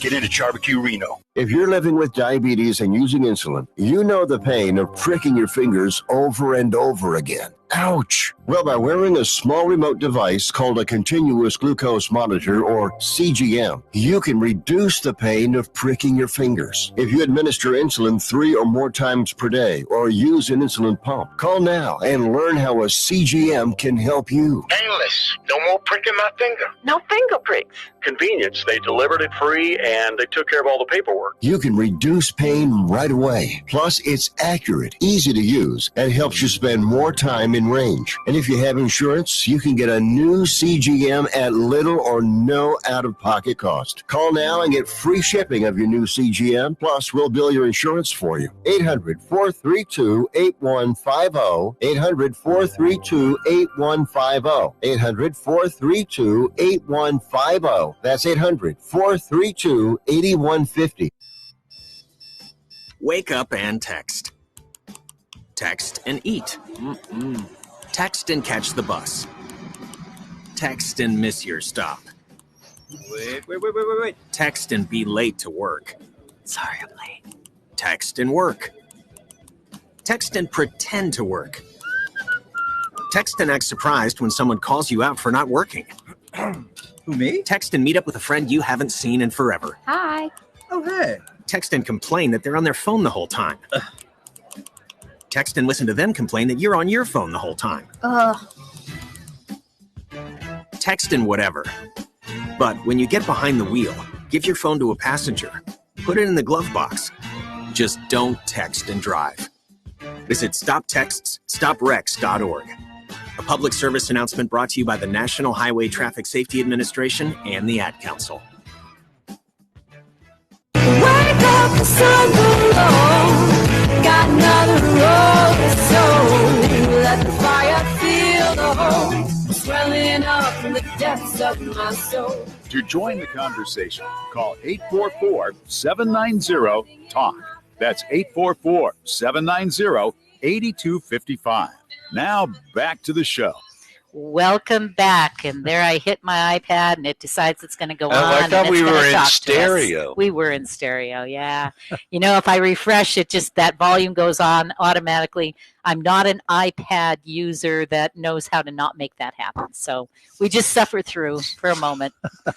So like most of the time, right? Technology, it's all user error. That's right. Likely the same with ballots or what's that? Voting machine. That's right. Operator error. Operator error. Well, there you have it. you know for sure it's not a politician because they don't take responsibility for anything. So. Well, I want to address, before the break, Doug asked a question about the Brunson case and whether or not, whether the Supreme Court could splice this out and do all that. I'm not a legal person. I have no clue. That's my answer to you, really. But I'm guessing that because it's something that is fairly new and not something that's ever been faced before, that I know of anyway, and if it has, they'll use whatever that happened before. If it hasn't been addressed, then I think it's probably, going to have to be based on some constitutional premise, at least I would hope, that would guide them in that direction, right? Well, and then it's interpretation. What the Supreme Court will do when they decide, yes, this has merit, or no, it doesn't. They don't supply remedy. They don't say, but the remedy's been requested. Well, then they can decide in the favor of the remedy, but the Supreme Court itself can't say, oh yeah, they you can know do anything what? they want to do, just like the Congress does. Well, no, but that's not the job of the Supreme Court. It may not be, but I'm just saying that you and I both know what's been happening. So the executive branch, the legislative branch, the people branch, we're all trying to get Congress to pass laws or tell us be clear in black and white what's going forward. Well, that would be the interesting part, because the Supreme Court could say, yes, this has merit. Those people should be ejected. Well, obviously, they've already felt it had some merit since they've been in conversation with these folks, and they didn't tell them don't send. They said send it. Well, and they said send it soon. You know, if you listen to the videos, they told them send it soon. Yeah. Which means they were interested. The thing of it is that they, in true remedy, they say, okay, then it goes back down to the people that created it. Well, the people that created it aren't there. So who would it go down to? Right, those 6 people? So don't get courts making laws.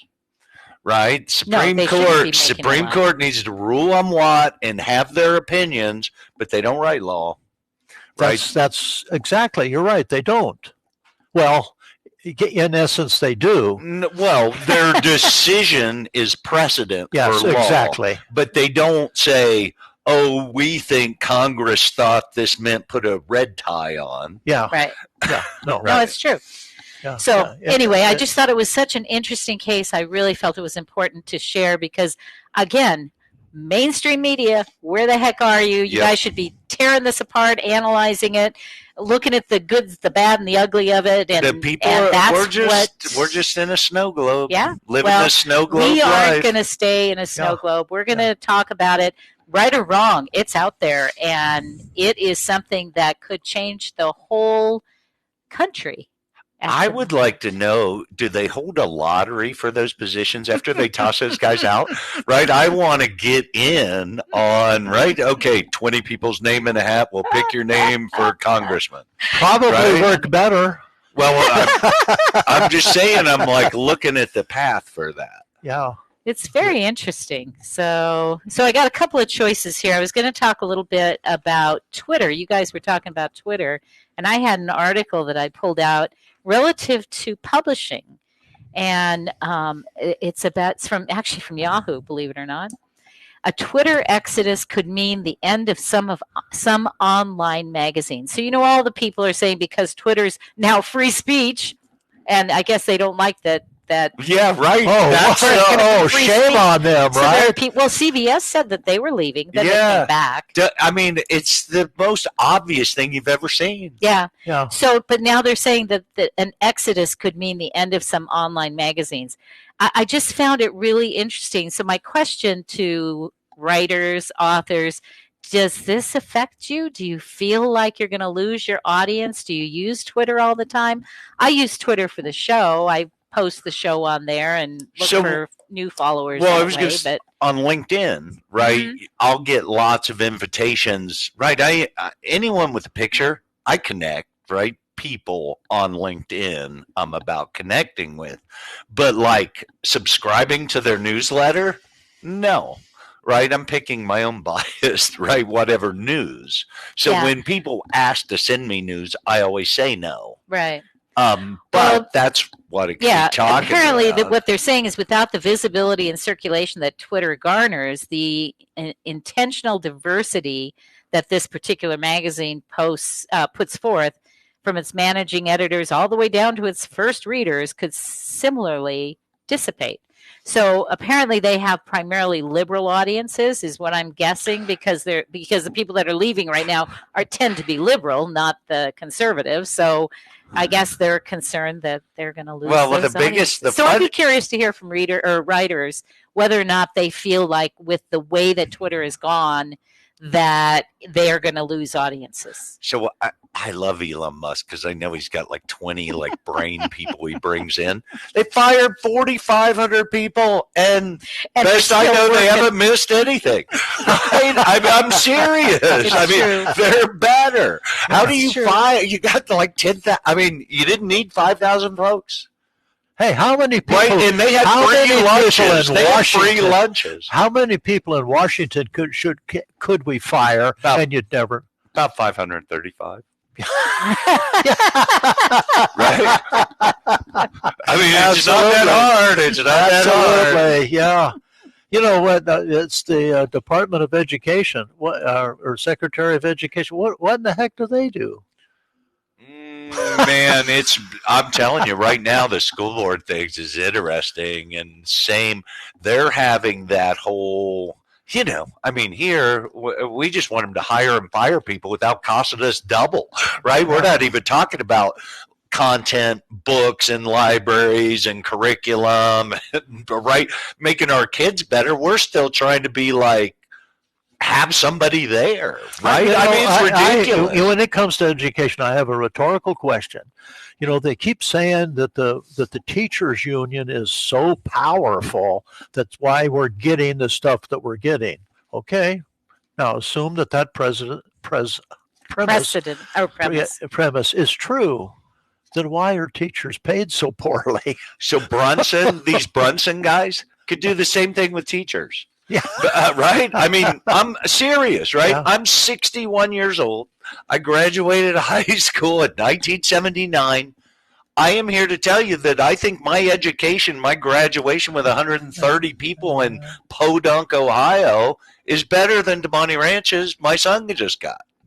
Yeah. I know it was. Yeah. We had class under the trees, chased butterflies, right? We had no computers.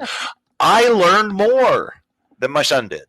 And so education the last 50 years isn't getting better, folks. We got to scrap what we got and start over. That's why so many folks are going to homeschooling and because absolutely. That's what my sons used to tell me about history. Well, geez, Dad, no wonder it was easy for you. There was so much less of it. Well, here was remember I told you I wasn't going to talk about the rating things. The question, this particular publication presents the top 5 publishing articles, and one of them was, do book rating systems work?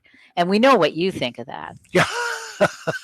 And we know what you think of that. So, and you both have different opinions about it. No, I think we have the same. We both think they work. We just think they work different. Right? Doug thinks they're accurate, and I think they're the anti.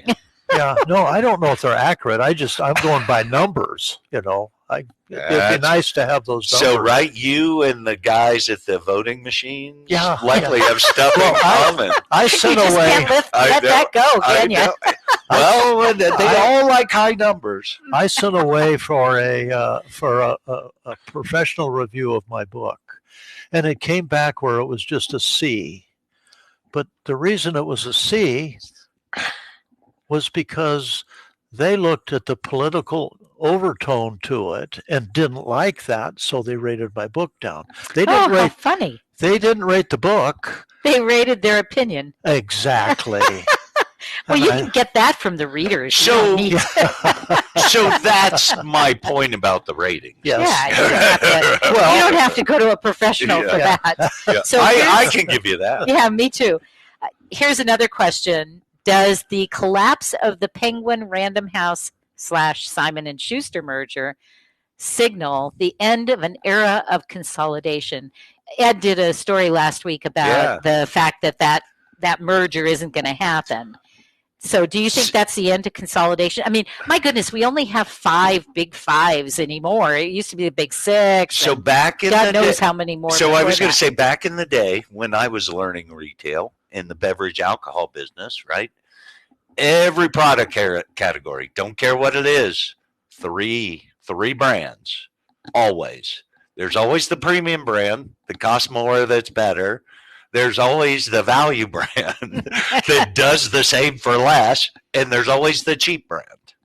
Those 3 brands of virtually any category make money. Do you have loans like that too? What? The value brand, I do, right? They're called Fannie, Freddie, FHA, VA might be right in there too. There you go. No, but seriously, if you look at shampoo, it's true. Coffee, water, there may be more brands, but there's 3 big ones. Yeah. Okay, there you go. Well, we've got 5. Maybe they're trying to push it down. Yeah, there you go. All right. We're going to take a quick break here, and then we'll come back with our book Blitz. Boy, that happened fast. All right, we'll be right back. Swelling up from the depths of my soul. Feel like the burning flames, not scalding in my face. Let the worry incinerate.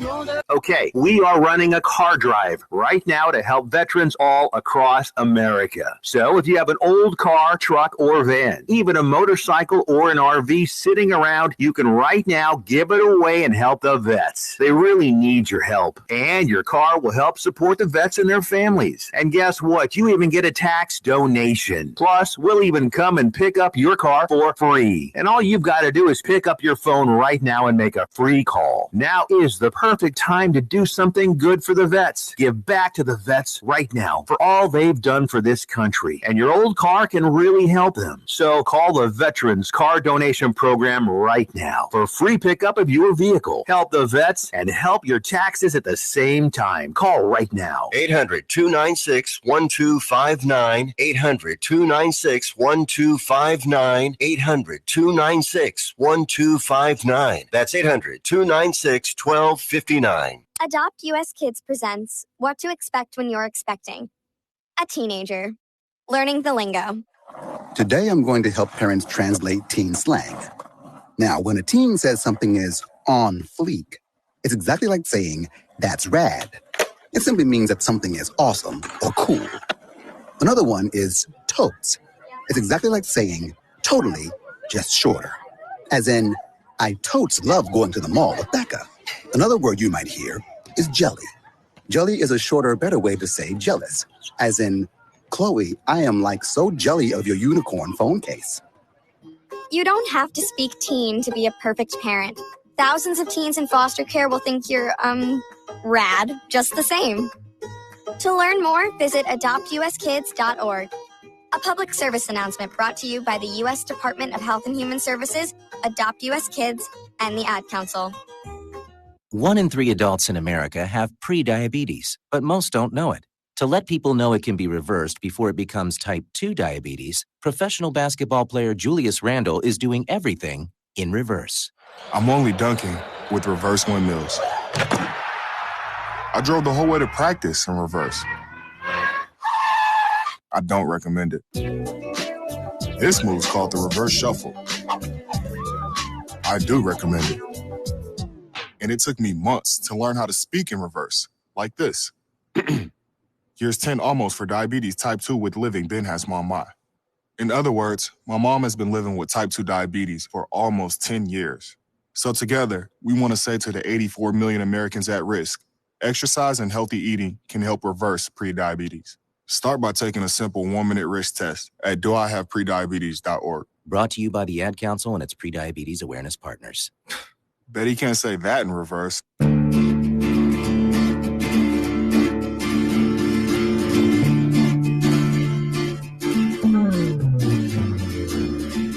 Now she's gone like a little... Want to expand your advertising dollar? Sponsor this or any America Matters program by calling 775-827-8900, extension 2. Now back to the show. Welcome back. This is What's the Story? I am Janice Hermson, your host, and we are in our last segment, which is always our book blitz, because I like to try and end on a high note, though we don't always. But it's a good goal to have, right? I think so. Yeah, maybe I should have saved our Hawaii story for the end. Yeah. So, right, we have all these things, and when stories come out, it's just kind of when they come out. It's like an organic thing. Sometimes. Like my book blitz kind of came out with the gas. It came out early. But the subject came up in it. It's true. It was appropriate. It was appropriate for the time. So his book has already been done, and that's the dictionary. So Webster's let me do Collegiate Dictionary. Sure. I have chosen Pain Proof Your Diet. And if you're seeing this on screen and can see it at all, it says advanced reading copy because it is getting ready to be released in December. And we did a lot of work. Ed did some work on. I read it and gave opinions. Gave his opinion and feedback. I mean, you can look at this and see there was lots of feedback. I was going to say on the bright that. side, folks, they probably didn't take my opinion. Oh, yes, they did. So go ahead and take the book and read it. Yeah, no. Ed ran through this with a high octane drink and a candy bar, didn't he? So no, not really. Honestly speaking, Jan asked me to read this. I do have a Bachelor of Science in Nutrition. It got to me. I read it, and I've changed my eating behavior because of the book. Oh, Marcy, did you hear that? Yeah. This is by Marcy Zavala Yeah. and with Dr. Damon Zavala. So the two of them worked on this. And again, pain-proof your diet, learn the truth, separate myth from fact, eliminate all the guesswork, and you hush, choose the healthiest food for you. And what I found really of a lot of value is the way that she went through each one of the different types of diets. Not everyone, because there's too many of them, but she addressed many of them. No, she does. It's awesome. As a matter of fact, one of my recommendations is that it was to call it Diet BS, because she does dispel myths and tears apart weaknesses in diets, right? I mean, diets are, none of them are perfect. If you eat one, they're not sustainable. Right. And so she addresses that and works on that sustainability. Love it. Yeah. She did a great job. So this is coming out in December. It is LaRue Press that is publishing, and we are proud of the fact that she just worked so hard on this and did a great job. So congrats to Marcy Zavala, and Pain Proof Your Diet is available for pre-order. You can go to our website, and if you can't find it or can't figure out how to get to her book, just contact us and we'll get you there, and we'll get you. And like I say, ready for pre-order right now. Get your copy, and if not, wait till December and it'll be released. And she's going to be doing some events around town. I think that's a killer New Year's thing, right? Yeah. So that way you're prepared to blow up every diet that comes your way. You go, I can't go on to these. They're all wrong. Right. And she really just does a great job of pointing that out and pointing you in a direction that you can make a decision for your metabolism. I have a digestive system. Wait a second. We know that Ed has lost some weight. How did you do it? Well, thank you, Marcy. That would have to be pre-Thanksgiving, right? I've gained since Thanksgiving. No, for me, it's being active. It's having a plan for something to snack on before lunch, having a plan for lunch and dinner. If I don't go, oh, it's 6 o'clock, like after the show, what am I doing for dinner? If I don't have a plan, I'm in trouble. Right? And I go off the ranch and eat too much and stuff. But if I have a plan, I'm good. You know, I guess I'm really pretty simple and lucky. If I want to lose weight, I just don't eat as much. I used to be that way, but now it's yoga for me too. 4 times a week. If I want to lose weight, I go to yoga 5 times a week, right? Yeah. You do that for 2 weeks and you're back. There you go. You have a book for us today? I do. And what I did was today I spent 30 minutes looking on the internet to find a book that was, kind of with what we're going to talk. I couldn't find a thing. So what I went over to my library and I went, oh, here's one, a book that I've read a number of years ago, at least 10 years ago, and I thoroughly enjoy it. And I thought, well, hey, this fits the bill. Simple. And it's called Dead Man's Walk, and it's by Larry McMurtry. Larry McMurtry has written a lot of cowboy books, and he always gets good ratings. And this one, it's just interesting. It moves right along, as do all of his books. But if you like westerns, hey, this is a book for you. And I'll read you just what they put down about it. As a young Texas Ranger, Augustus McCrae and Woodrow McCall have much to learn about the survival. This is what I like: the survival in a land fraught with perils. Not only the blazing heat and the raging tornadoes, the roiling rivers and the merciless Indians, but also the deadly whims of soldiers. Now, how could you? A lot of adjectives. How could you put down a book that has all that, right? So that's exactly what we have today. If you said politicians instead of soldiers, we got the same thing out the front door. Listen to it. On their first exposition, led to incompetent officers and accompanied by a robust, dauntless horror known as the Great Western, they will face death at the hands of the cunning Comanche chief I like this, Buffalo Hump, and their Silent Apache, Gomez. They will all be astonished by the Mexican army, and Gus will meet the love of his life. Now, you can put all that together. Wow. Well, exactly. You put that all together, and what you have is a country western song. Yeah, So, you do. well, right, it's a contemporary Louis L'Amour. Yeah. Well, you know what? That's really That's- what it that's is. all- And I I'll- love Louis L'Amour. I'll tell you what, this really, and he, what I don't understand, this was written in 1995, so it's quite old, but it only had 2,500 ratings. You're so funny. You go 1995. I go, oh, that's pretty recent. You go, oh, that's old. Right? I'm like, Only 2,500, huh? Well, but See- you know, some of the books that we've recommended lately, they've had 26,000 reviews. Doesn't it make you wonder if those are Well, primed? no, I know how they do it. I really do. They use voting machines. no, they're Twitter bots. You have no idea those are Twitter bots, right? That's what they're totally what they're. Hey, has Elon ever told us how many Twitter bots there were? So I think he got bamboozled on that. I think he was trying to use that for an out, and obviously everybody's got them. They obviously have more than other big tech companies.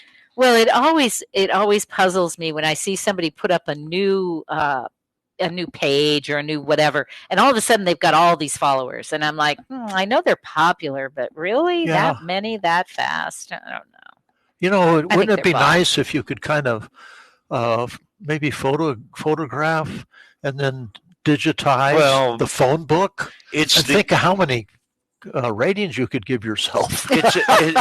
It's the old fundamentals, right? If it's on the internet, it must be true. Oh, yeah. Oh, sure. Right. So Yeah. I think there's lots of edging and and- fudging and enhancing and A little bit of gaslighting. That to me is really Yeah, interesting. gaslighting. I love that. I don't know if it's I'm getting kind of narrow vision here, but are we seeing a swing now that most people are looking at the internet with skepticism, or is it just us? Well, I think that smart people are and always have. Yeah. So kids, it's like information and entertainment. For me, it's more communication. Right. That's what I would say. And there's information in it for me, but I don't, and I use it to touch people and market and see stuff, but I don't play games on it. I don't chat with other people my age, and I don't, the TikTok stuff. Because there's so few. Well, it's so active and it's so current. Just think about it, man. If all that stuff was like legit, right? And meaning accurate information and things, what a tool. But the sifting between what's BS and what's real takes a lot of time. You know what was kind of an eye-opener to me is that I would use some of these sites that verified what claims were. And I would read it and they'd say, well, this is a false claim or this is a correct I claim. have something to counter that. Oh, thank you, because that's exactly where I was headed. I found out that these people that are doing the claims and not going had political biases, so they weren't even accurate. Not only political biases, but most of them have no background in knowing anything about how to check a fact. Exactly. Yeah, exactly. No experience, and it doesn't have to be school because there is no school for that. But they didn't even have the experience to have no analytical value. None. Zero. No, it's terrible. It's just terrible. All right, you But guys. no, this is time to add this. Everything Quickly. that we say on this program is 100% the truth. Except that. Best I know. We're all experts. Oh, my goodness. On that note, we will be back next week. We hope you'll join us. We thank you for listening, and we just really appreciate Brian for being here today. Thank you so much. He's our engineer, and he did a great job, and we appreciate everybody. See you later. Well, Jason, I've got to tell you, you're pretty much everything this company is looking for in an entry-level candidate. Great. Your resume isn't quite what we're used to, but you've got a fantastic work ethic. Thank you. And I'm impressed by how you carry yourself. So, should we talk about the job? What? The job? Oh, sorry. Yeah, I have no